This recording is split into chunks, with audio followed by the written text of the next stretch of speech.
In the darkness of a makeshift satanic chapel, hidden in the attic of a Chicago home, four men gathered around a grotesque altar covered with a red tablecloth and flickering candles. What happened in that room was so depraved that even the most experienced homicide detectives would struggle to comprehend it.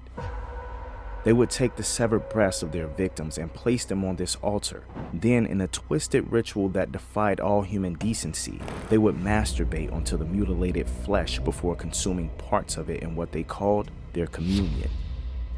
One member later confessed to investigators that he once counted 15 severed breasts stored in a box in that attic. 15 women who had been tortured, mutilated, and murdered for the sick pleasure of four monsters. This wasn't just murder.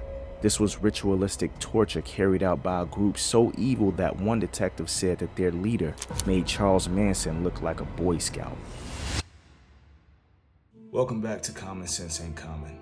Today, we're probably covering a story that you might have heard of, but if not, you're in for a real creep show. Because I know myself, I had never heard of it before a couple weeks ago. So this is definitely one, if you're like me and you had your head buried in the sand, it's definitely one that is gonna creep you out, for sure. All the common sense was gone in this one. Let's get into it. Four men whose reign of terror in the early 1980s would leave at least 18 women dead and an entire city paralyzed with fear. It was October 6, 1982. When Chicago police received a call that would crack open one of the most horrifying criminal conspiracies in the city's history. Beverly Washington, an 18-year-old woman, had been found barely alive near railroad tracks, her body mutilated in ways that defied comprehension. Her left breast had been completely severed from her body with piano wire. Her right breast was slashed so severely it hung by mere threads of flesh. She had been raped, tortured, and left to die, but miraculously, she was still breathing. Beverly's description of her attackers and their red van with blue and white feathers hanging from the rearview mirror would finally lead investigators to uncover a conspiracy of evil that had been operating for over a year. The Chicago Ripper crew had been hunting women across the city since May of 1981, leaving behind a trail of mutilated bodies. Their victims were chosen seemingly at random. Young women who had the misfortune of crossing paths with four predators who viewed them as nothing more than objects of their twisted fantasies. Robin Gecht was the 29-year-old leader, a married electrician with children who appeared normal on the surface. But neighbors feared him, sensing something deeply wrong. He had possibly worked for John Wayne Gacy's construction company, potentially learning from one of America's most notorious serial killers. Edward Spritzer, just 20 years old, was easily influenced and desperate to belong. He initially felt sick during the early attacks, but gradually became desensitized under Gecht's manipulation. Andrew Kokoralis, 18, was more aggressive than Spritzer, often escalating situations when victims tried to resist. He would later confess to participating in 18 murders. Thomas Kokoralis, Andrew's older brother, had an IQ of 75 and was particularly susceptible to Gecht's influence. He claimed to be reluctant to participate but still willingly took part in the torture and murder of innocent women. Now, to get to the sickest part of this case, on May 23, 1981, 21-year-old Linda Sutton became their first known victim. She was abducted and held for 10 days, during which she endured unimaginable torture. When her body was found behind the Rip Van Winkle motel, she had been gang raped, stabbed multiple times, and her breasts had been severed with piano wire while she was still alive. The crew would cruise Chicago in their red van, hunting for vulnerable women. Once they selected a target, they would force her into the van where the nightmare would begin.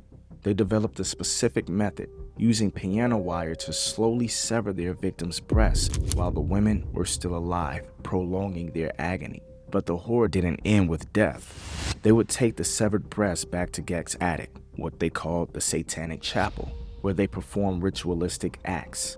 Gecht would sometimes have sex with the severed breasts or the wounds themselves. They would masturbate onto the flesh before consuming parts of it, believing this gave them some supernatural power.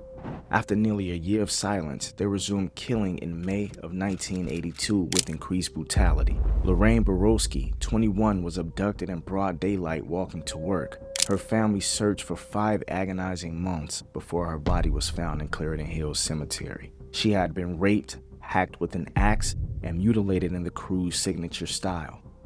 A 30-year-old Chinese immigrant was abandoned by her brother after a family argument and became vulnerable to the crew. They mocked her with racial slurs while torturing her. Her body wasn't found for months. She had been beaten to death after being tortured and mutilated.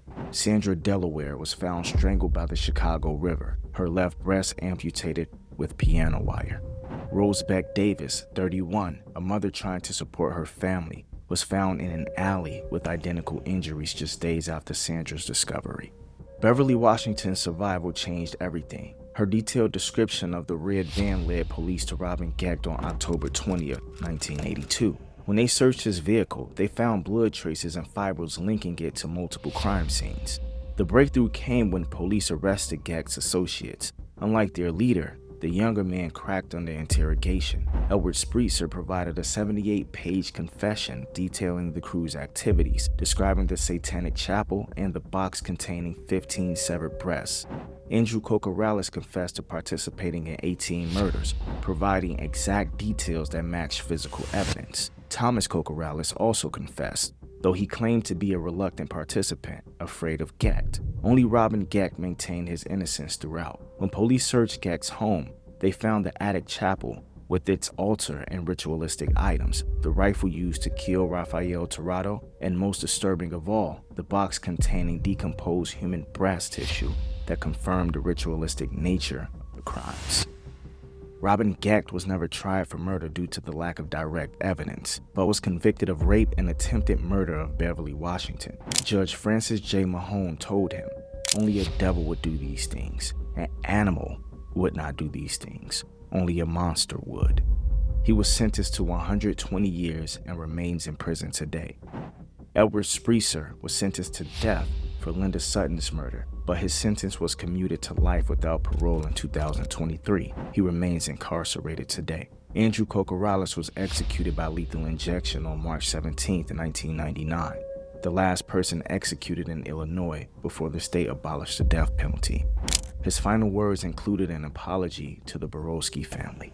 Thomas Kokorales received a 70-year sentence, but was controversially released in March 2019 after serving 37 years, sparking outrage from victims' families. For over a year, women in Chicago lived in terror. The randomness of the attacks made them even more frightening. Victims weren't connected by lifestyle or location. They were simply women in the wrong place at the wrong time. The case changed how law enforcement approached serial crimes and highlighted the vulnerability of women, particularly those involved in sex work. It also demonstrated the crucial importance of survivor testimony. Beverly Washington's courage in cooperating with investigators was essential in bringing the crew to justice. As we conclude this horrific tale, we must remember that these were not just statistics. They were human beings with hopes, dreams, and futures that were brutally stolen. Linda Sutton, 28, was someone's daughter and friend, with a life full of possibilities, ended in the most brutal way imaginable. Lorraine Borowski, just 21, was walking to work on what should have been an ordinary day. Her family's 5-month vigil speaks to the kind of person she was. Shui Mak, 30, was an immigrant seeking a better life in America, caught in a family argument that made her vulnerable to predators. Sandra Delaware and Rose Beck Davis, both 31, a mother trying to support her family. Both had stories, relationships, and dreams that were never fulfilled. Beverly Washington, just 18, showed incredible courage in surviving and testifying, giving voice to all the women who could no longer speak for themselves. These women deserved to live full, complete lives. Instead, they encountered 4 men who had abandoned their humanity entirely. The contrast between the humanity of these victims and the inhumanity of their killers could not be more stark. The Chicago Ripper Crew's reign of terror lasted just over a year, but the love and memory of their victims will endure forever. In the end, love is stronger than hate, and the human spirit cannot be broken by even the most depraved acts of violence. Rest in peace, Linda Sutton. Rest in peace, Lorraine Borowski. Rest in peace, Shui Mak. Rest in peace, Sandra Delaware. Rest in peace, Rose Beck Davis. Rest in peace to all the victims. You are not forgotten. And there you have it. Sick, I know. Yes, very, very much so sick. It made me sick to my stomach covering this case. And it's just so surprising and shocking that there are people out here who would actually commit these heinous acts. Even with the one of the perpetrators being let out in 2019, it was absolutely sick. I believe that was the one who had an IQ of 75. So I guess they're letting him out with the idea that he's harmless. But nonetheless, I wouldn't look at it that way, because if he was so harmless, he wouldn't have done what he did in the first place. So me, myself, I believe that he deserved to serve the rest of his life in prison. But I'm not the judge here. But in either case, people, I appreciate you for getting to this point of the video with me. And if you love true crime being covered, then please stick around, subscribe, like the video, as it helps me continue to make more videos like this. And I promise to make the content much, much better. This is fairly new to me.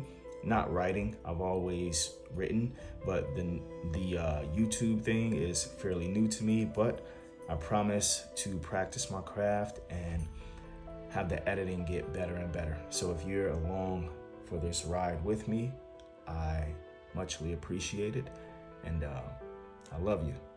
But until the next one, peace.